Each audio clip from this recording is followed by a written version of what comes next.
Bonjour, on se retrouve aujourd'hui pour faire mon bilan couture du mois de janvier 2021.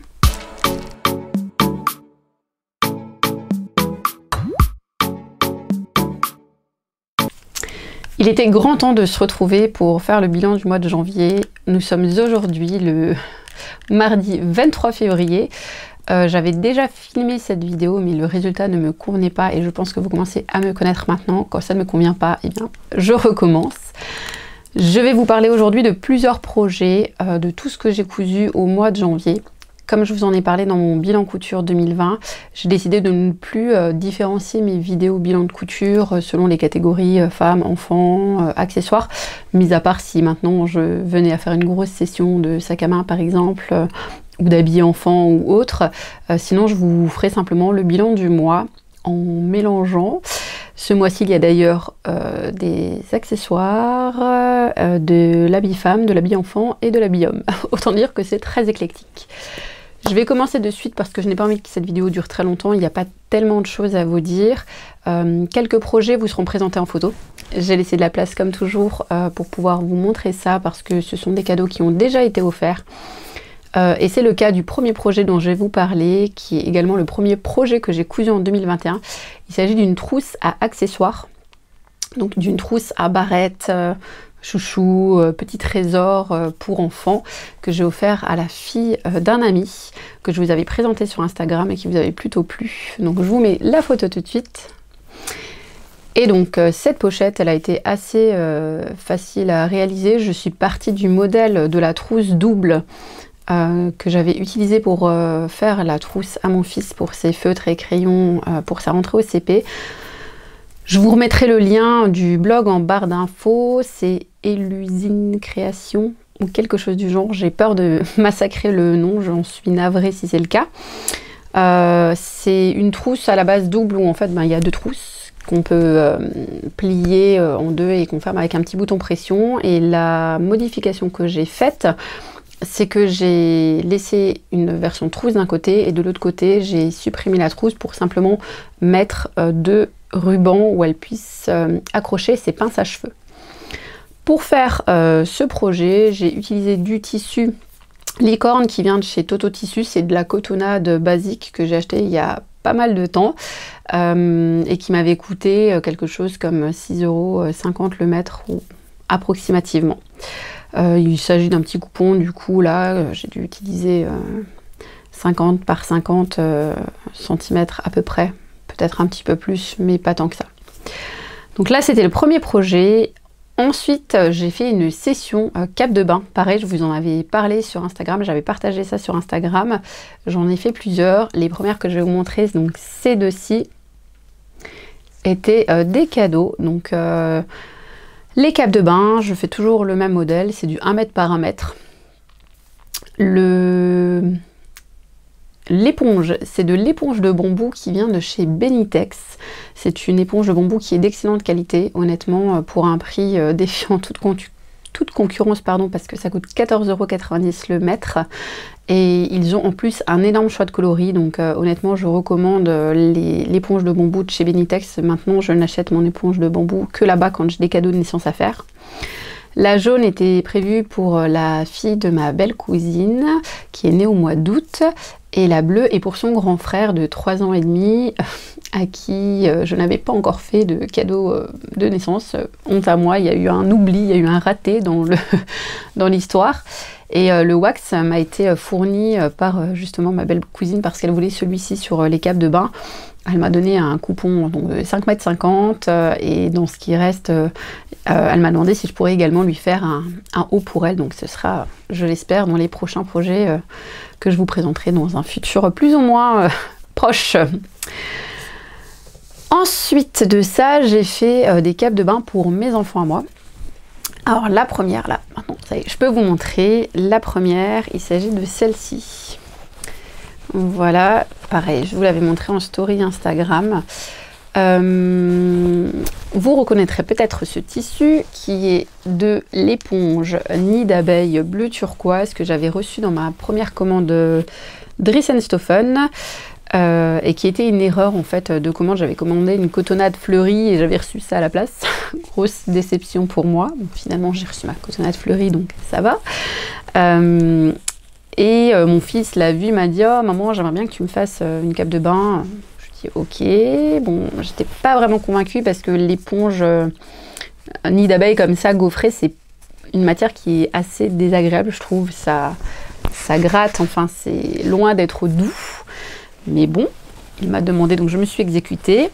La cotonnade que j'ai utilisée ici vient, il me semble, de chez AliExpress. C'est ma maman qui me l'avait offerte. Et comme vous l'aurez constaté, je ne me suis absolument pas embêtée pour les finitions sur ce modèle-là. J'ai simplement surjeté, que ce soit à ce niveau-là pour fixer le coton sur l'éponge ou même sur tout le pourtour de la cape. Alors qu'habituellement je mets du biais, mais là je ne l'ai pas fait parce que je sentais venir la chose, que la finalité n'allait pas être très bien tolérée. Et effectivement mon fils m'a dit ah elle est jolie mais elle gratte, c'est pas agréable. Celle que tu as fait pour Tata, elle sort plus douce et je voudrais une comme pour Tata. Voilà. Donc très honnêtement, je pense que ça va être recyclé quand j'aurai acheté de l'éponge de bambou pour faire une cape de bain à chacun de mes deux garçons, parce que celles qu'ils utilisent ont leur âge, voire quasiment toute l'âge de mon aîné, donc 7 ans et demi. Elles commencent à fatiguer, donc je vais leur en refaire pour eux aussi. En attendant, ils l'utilisent, hein, mais voilà, c'est pas pour moi pas une très grande réussite, donc je dois avouer que je n'étais pas embêtée sur les finitions. Pour la première. La deuxième cape de bain, c'est celle-ci que j'ai faite pour ma fille. Train aussi de... Voilà. Alors, cette fois-ci, le coton vient, il me semble, de chez Toto. C'est aussi ma maman qui me l'a donné. Je me suis fait un petit plaisir. J'ai rajouté du biais au niveau de la capuche parce que je trouvais ça mignon.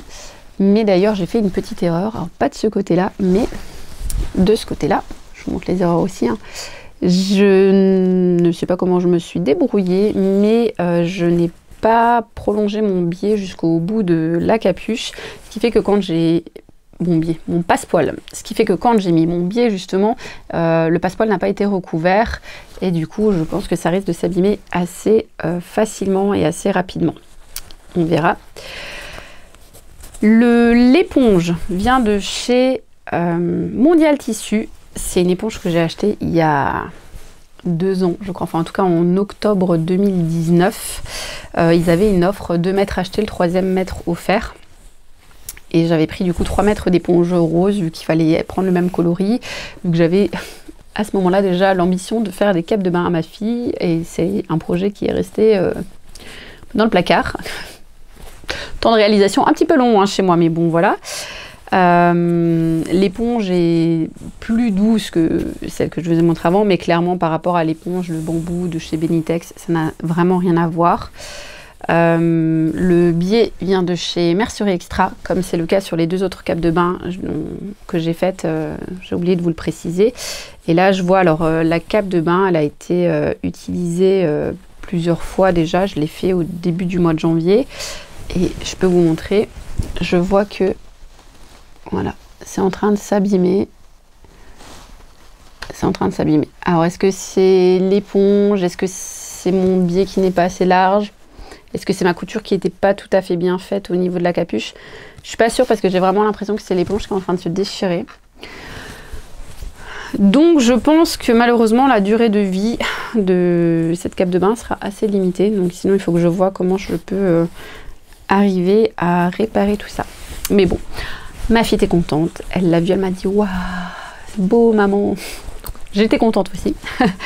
Mais on va voir combien de temps ça va tenir. C'est fini pour les accessoires, c'était pas mal. Je vais passer ensuite au projet habits enfant. J'ai fait pour mon fils, pardon, je vous ai bougé, un pyjama. Encore un. Mais voilà, il manquait de pyjama. Alors le plus jeune de mes fils, qui a donc 6 ans. Je vous montre d'abord le haut, donc, qui se présente comme ceci. Alors, je prends mes petites notes parce que dans mes résolutions, il y avait petit carnet de couture, petit carnet de couture. Alors, c'est un haut Burda Kids, donc d'un magazine Burda Kids que j'ai fait en taille 116 pardon, que j'ai rallongé de 5 cm, ce qui fait que c'est un peu plus long que de la taille 122, c'est quasiment du longueur 128. J'ai volontairement fait le pyjama très long parce que je veux qu'il puisse encore le porter l'hiver prochain, tout simplement. Donc voilà, j'ai volontairement fait plus long. Le tissu utilisé, donc le jersey à motif, c'est un panneau de 45 cm, enfin panneau, un coupon de 45 cm par 1,50 m que ma maman avait acheté au marché au tissu il y a quelques années et qu'elle n'avait jamais utilisé et dont elle n'avait plus l'utilité, donc elle me l'a donné pour que je puisse lui faire un haut. Et le jersey noir, qui est également utilisé pour le bas que je vais vous montrer tout de suite, vient de chez Dries & Stoffen. C'est leur collection basique de tricot, coton, de jersey de coton, je vais y arriver, de jersey de coton Ecotex, qui est de très très belle qualité. J'aime beaucoup leur jersey de coton, je le trouve vraiment de belle qualité. Au niveau de l'encolure, j'ai utilisé du bord-côte. Et au niveau des poignées de manches également. Donc comme dit, le corps a été rallongé de 5 cm. Les manches, je ne les ai pas rallongées, mais j'ai rajouté des bracelets de poignets, des bracelets de manches qui ne sont pas prévus dans le patron. Donc je les rallongeais de cette façon-là. Vous l'avez peut-être vu, je me suis amusée à mettre à couper un des petits bouts de jersey dans une chute pour pouvoir lui mettre une étiquette, vu que je n'ai pas encore d'étiquette. Ce qui lui permet effectivement de différencier le dos du devant. Pas de difficulté particulière, c'est un modèle que je commence à maîtriser maintenant. L'ourlet, je vous montre, c'est un simple rentrée que j'ai fixé à l'aiguille double. De base, j'avais fait une piqûre décorative. J'ai normalement une photo que je vous insérerai, mais le résultat ne me plaisait pas du tout. Et du coup, je l'avais pas fait en entier, j'ai commencé à la faire, j'ai vu que ça me plaisait pas. Je ne sais pas si c'est à cause de mon tissu ou autre, mais ça ne me convenait pas, donc j'ai stoppé et j'ai défait ma couture et je suis partie sur une couture classique, enfin un ourlet classique à l'aiguille double. Donc ça c'est pour le haut. Et le bas, sans grande surprise, je lui ai fait donc un legging câlin de chez Super Bison, qui est donc un modèle qui va du 2 au 12 ans, que je lui ai fait en quelle taille? En 7 ans, rallongé de 5 cm. Donc là, clairement, j'ai taillé grand. J'ai fait du 7 ans, mais j'ai pas mal resserré la ceinture pour que ça lui tienne bien, parce que il est assez fin. Et donc c'est très long. Bracelet de cheville. C'est très long, pour l'instant c'est trop long, mais comme il y a un bracelet de cheville, ben, ça plisse et ça va. Et comme j'ai adapté le tour de taille à son tour de taille actuel avec une petite marge pour que ça puisse encore lui aller l'hiver prochain, ça va, ça lui va bien, il le met déjà, il en est très content. Pareil, donc comme je disais, le jersey noir, jersey de coton de chez Dries & Stoffen. La ceinture et les bracelets de cheville sont faites en bord-côte que j'avais acheté au marché au tissu de ma ville. Je me suis amusée à faire un petit point par rapport au cou. Alors je ne l'ai pas fait pour les capes de bain, je dois vous avouer, mais sur les habits, je l'ai fait. J'ai utilisé donc quasi la totalité du panneau, de celui-ci, du panneau à motif. Donc il me reste de quoi faire, je pense, un devant ou un dos pour pouvoir faire un futur t-shirt. Et ce panneau-là avait coûté 4 €. Le jersey uni noir, j'avais 90 cm. Là, pareil, il me reste uniquement des chutes. Donc les 90 cm ont coûté 5,85 €. Et le bord-côte circulaire coûtait 5 € les 50 cm. J'ai utilisé la moitié à peu près, 24 cm. Donc ça me revient à peu près à 2,50 €, ce qui fait approximativement un pyjama à 12,35 €. Voilà. J'avais envie de faire un petit peu le point pour voir par rapport à ça. Ensuite, le projet suivant, c'est un haut femme, mais qui n'est pas pour moi. C'est un cadeau pour une amie. Que je vous montre tout de suite. Il s'agit d'un t-shirt RL du livre Coudre le stretch de chez Marie Poisson. C'est un modèle, le t-shirt RL que j'avais déjà réalisé, vous pouvez le retrouver dans mon premier bilan couture femme. Je me l'étais fait dans un tissu marinière, un jersey assez fin des Coupons Saint-Pierre. Et là, il s'agit d'un Punta di Roma vieux Bordeaux, je crois qu'ils appellent ça Bordeaux ou vieux Bordeaux, qui vient de chez Dries&Stoffen. Pas de difficulté particulière, c'est un haut manche kimono, je lui ai fait en taille 40. Je vous ferai peut-être une photo portée par moi, mais il sera trop petit pour moi parce que je mets du 42 chez Marie Poisson, enfin dans ce livre Coudre le stretch, quand je fais des modèles pour moi, c'est du 42.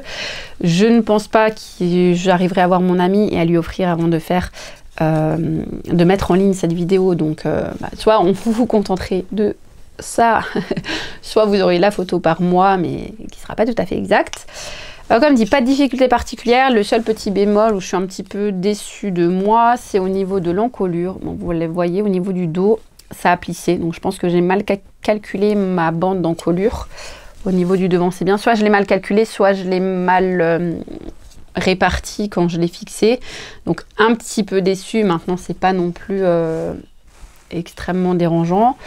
Au niveau des manches, j'ai fait un simple rentrée que j'ai fixé à l'aiguille double et pareil pour le bas, simple rentrée fixé à l'aiguille double.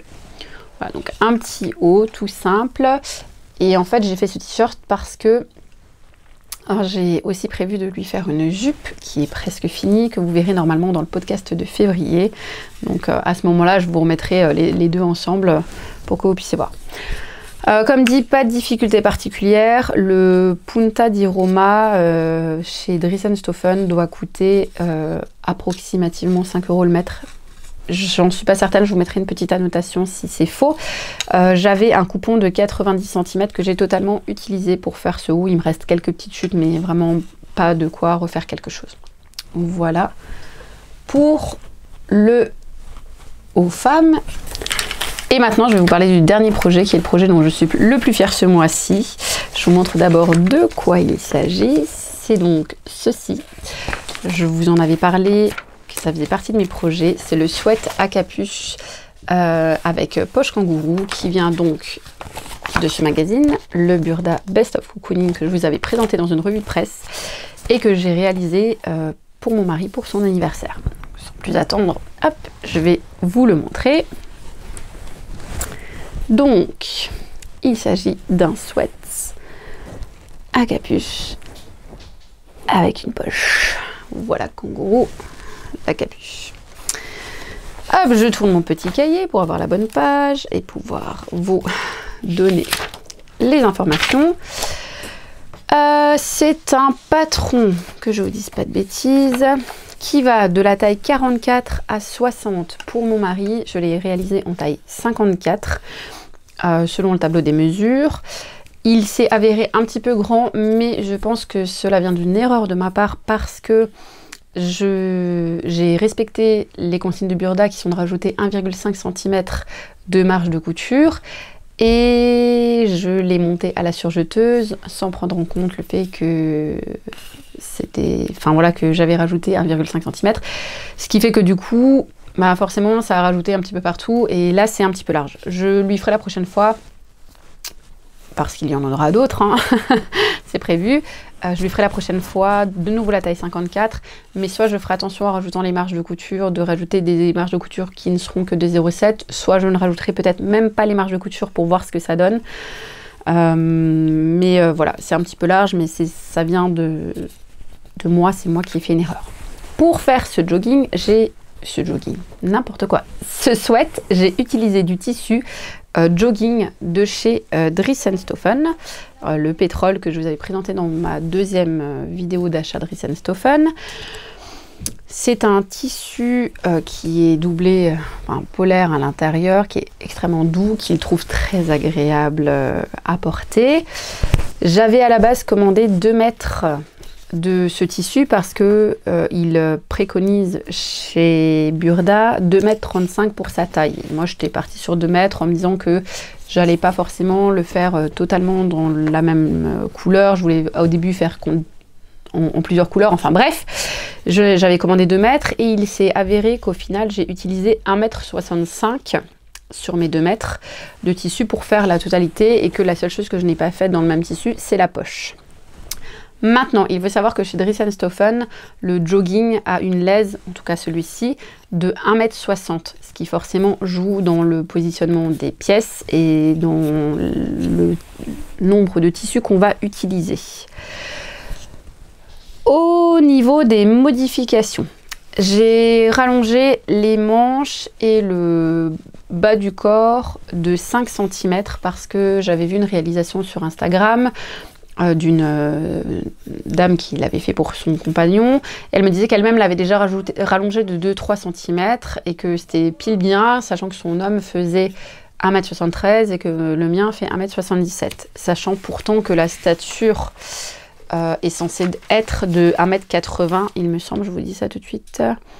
1,80 m, même 1,82 m pour une taille 54.